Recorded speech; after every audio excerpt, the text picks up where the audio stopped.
শিরিক বিদআত ভণ্ড ওলির কাছে যায়, আমরা ভণ্ডামি করি, হ্যান করি, ত্যাগ করি, অনেক অনেক কথা বলে।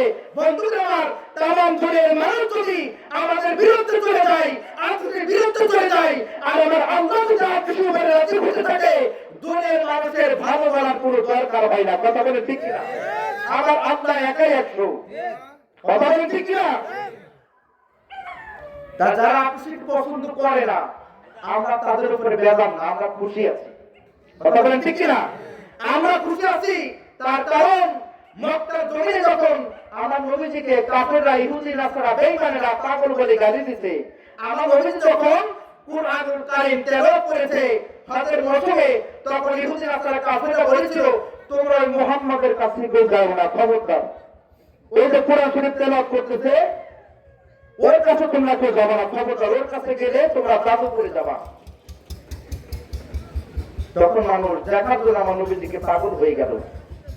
আমার নবীজির কাছে এসে মানুষ দেখতে লাগলো যে এত সুন্দর চেহারার মানুষ তো পাগল হইতে পারে না। জোরে কেন সুবহানাল্লাহ, আরো জোরে কেন আল্লাহু আকবার। নবীজির চেহারা মোবারক দেখে সবাই আমার নবীজির প্রেমে আত্মহারা হয়ে গেল, পাগল হয়ে গেল। তদ্রূপ যারা আকুশির বদনাম করে, আমার হুজুর প্রধান বলছেন, বাবা যারা আমার আকুশির ব্যাপারে বাবা বদনাম করে, যারা গীবত করে, যারা ভণ্ড বলে গালি দেয়, বাবা ওরাই আমার সত্য তরিকা প্রচার করে। আল্লাহু আকবার। এটা ছিল আমার হুজুর প্রধানের চরিত্র। কথা বলে ঠিক কিনা? এটাই হলো একজন আল্লাহওয়ালা চরিত্র। কারো বিরুদ্ধে গালি দেয় নাই। কে বলতে পারবেন মুখে হাত দিয়ে আকুশির কাউকে গালি দিতে এবং কারো বিরুদ্ধে কখনো অভিযোগ করতে? কেউ বলতে পারবে না, এমন কোন প্রমাণ কেউ দিতে পারবে না। আমরা এমন একজন পীর পাইলাম বাবা, এই অলির মধ্যে কোনো ভণ্ডামি নাই, কোনো চিটারি বাটপারি নাই। কথা বলেন ঠিক কিনা? আমার হুজুর প্রধান সত্য তরিকা প্রচার করেছেন, এই তরিকতের মধ্যে কোনো ভণ্ডামি নাই বাবা। কথা বলেন ঠিক কিনা? আমার হুজুর প্রধান বলছেন, বাবা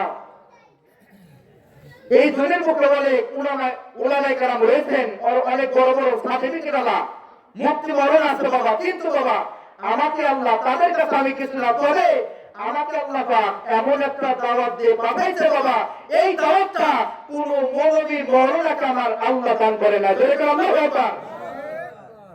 আমার দাদু পীর ওফাত নেওয়ার আগে, শেষ ওরস শরীফ করার আগে কি বললেন? এখন তোমরা ফরিদপুরের নৌকায় উঠো। যেরকম সুবহানাল্লাহ। এই কথা সারমর্ম কি? এই কথাটার হকিকত কি? যারা বুঝেছে, যারা বুঝতে পেরেছে, তারা আমার হুজুর কাবাজানের পাক কদমে এসে যারা গোলামি করছে। কথা বলে ঠিক কিনা?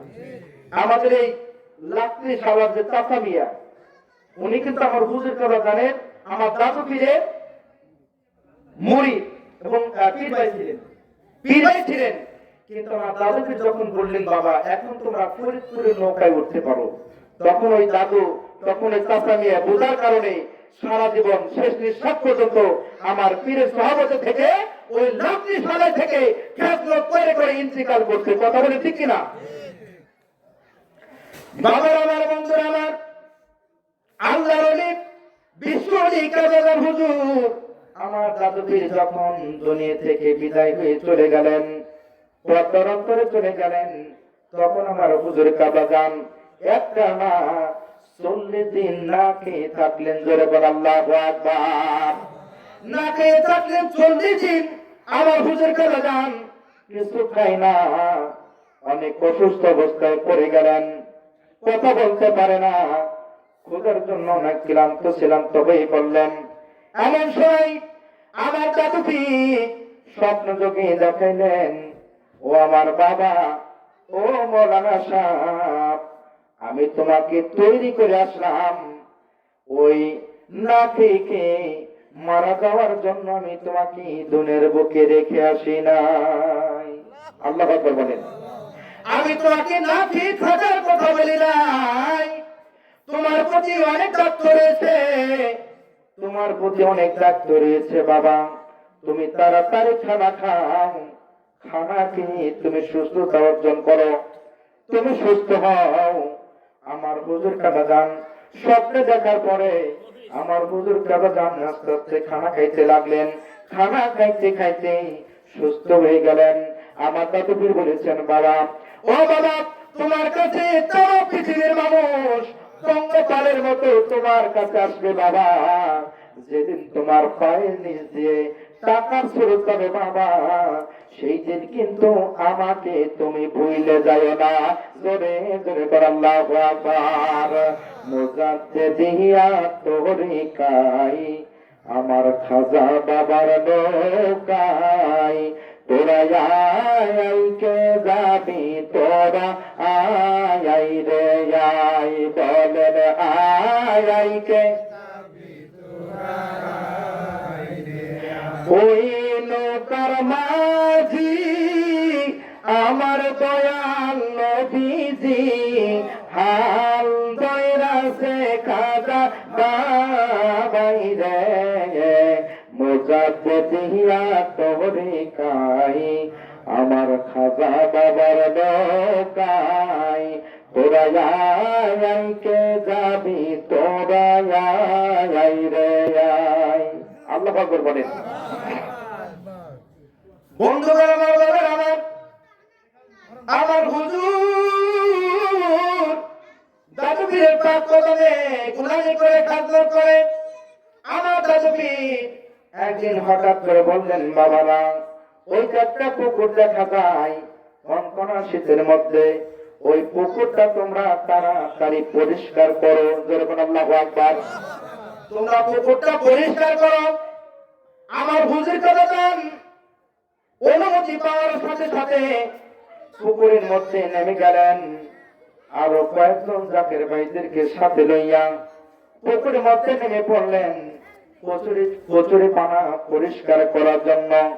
পরিষ্কার করতে করতে জাকের ভাইরা, দাদু পীরের মুরিদেরা ঠান্ডায় না থাকতে পেরে শীতে কাতর হয়ে গেলেন।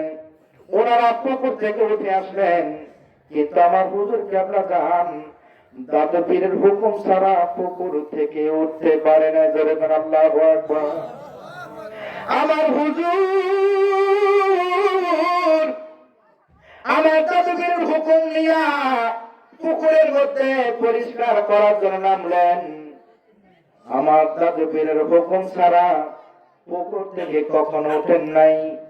আমার দাদু পীর ফজরের সময় হুজরা মুবারকের মন্দির থেকে বের হয়েছিলেন নামাজ পড়ার জন্য। রহমতের সময় ঘুমাইতেন না। দাদু পীর ভিতর বাড়ি থেকে বের হয়ে আসলেন। বের হয়ে আসার পরে খোঁজ খবর নিলেন পুকুরটা বাবা আপনারা পরিষ্কার করছেন কিনা। জাকের ভাইদেরকে জিজ্ঞাসা করলেন, ও আমার বাবারা, আমি তো অনুমতি দিয়েছিলাম পুকুরটা পরিষ্কার করার জন্য, তোমরা কি পুকুরটা পরিষ্কার করতে পারছো না বাবা? বন্ধুরা আমার, পুকুরটা তোমরা পরিষ্কার করছো নি। আর কে কে পরিষ্কার করতে নেমেছিলাম সবাই উঠে গেল। তখন আমার হুজুর কাবাজানের কথা বললেন, বাবা আমার মাওলানা সাহেব কোথায়? আমি তো তাকে পুকুর পরিষ্কার করার জন্য পুকুরের মধ্যে নামতে বলেছিলাম। আমার মাওলানা সাহেব কোথায়? জাকির ভাই বললেন, বাবা হুজুর আপনার অনুমতি ছাড়া আমরা বলেছিলাম কনকনা শীতের মধ্যে আপনি থাকতে পারবেন না, পুকুর থেকে উঠে আসেন। তখন আপনার বলংশ বলছে, ও ভাই আমার পীরের হুকুম ছাড়া আমি পুকুর থেকে এক মিনিটের জন্য আমি কখনো উঠবো না। জোরে বলেন আল্লাহু আকবার। তখন আমার দাদু পীর পুকুর করে চলে আসলেন। আসার পরে আমার হুজুর কাবাজানকে বললেন, বাবা সবাই তো উঠে গেল, তুমি কেন উঠলে না গো বাবা? জাকের ভাই দেখে বললেন, আমার মাওলানা তো অসুস্থ হয়ে পড়বে, মারা যাবে, তাড়াতাড়ি আমার পাগলকে তাড়াতাড়ি পুকুর থেকে উঠাই নিয়ে আসো। আমার হুজুর কাবাজানকে পুকুর থেকে উপরে উঠাইলেন। উপরে উঠানোর পরে দেখতে পাইলেন আমার হুজুর কাবাজানের এত সুন্দর নুরানি শরীর মুবারকের মধ্যে চীনা চোখগুলো, মহিষাজনগুলো কালো কালো হয়ে সর্ব শরীরের মধ্যে লেগে আছে, রক্ত পান করতেছে। জোরে জোরে বলেন আল্লাহু আকবার। আমার দাদু পীর চোখের পানি গুলো ছেড়ে দিলেন। আমার হুজুর কাঁদেন কান্দে, আমার দাদু পীর কান্দে। আমার দাদু পীর জিজ্ঞেস করলেন, বাবা সবাই তো উঠে গেল, তুমি কেন উঠলা না? তখন আমার হুজুর কাঁদেন বললেন, আমি যার অনুমতি নিয়া পুকুর মধ্যে নামলাম, তার অনুমতি ছাড়া আমি পুকুর থেকে উঠতে পারি না। জোরে জোরে বলেন আল্লাহু আকবার। ও বাবা, আমার দাদুবীর ওই চোখগুলো দেখে বলেছিল, ও মৌলানা সাহেব, ও বাবা, এ আপনার শরীরের মধ্যে যেমন ভাবে এই মহিষাজং গুলো লেগে আছে, তোমার রক্তগুলো পান করতেছে গো বাবা, এমন একটা সময় আসবে, এমন একটা দিন আসবে বাবা, তামাম পৃথিবীর মানুষ এই চোখের মতো তোমার পাক কদমে আসা যাওয়া করবে। জোরে জোরে বলেন আল্লাহু আকবার। ও বাবা, তামাম পৃথিবীর মানুষ যখন তোমাকে এইরকম ভাবে জড়াই ধরে রাখে, তোমার পাক কদমে যাওয়া আসা করবে, সেদিন বাবা তুমি আমাকে ভুলে যাও না, তুমি আমাকে ভুলে যেও না বাবা। জোরে জোরে বলেন আল্লাহু আকবার। করতে যাইয়া আল্লাহর নবী সামনে পাইলাম বিশ্ব ওদিরে, আমার বাঁচার চেয়ে মরণ ভালো, যদি তোমায় নাহি পাই আমার কেহ নাই। ও দয়াল তুমি বিনে এই ভুবনে বান্ধব আমার কেহ নাই। জীবনে অন্ধকার ছিল,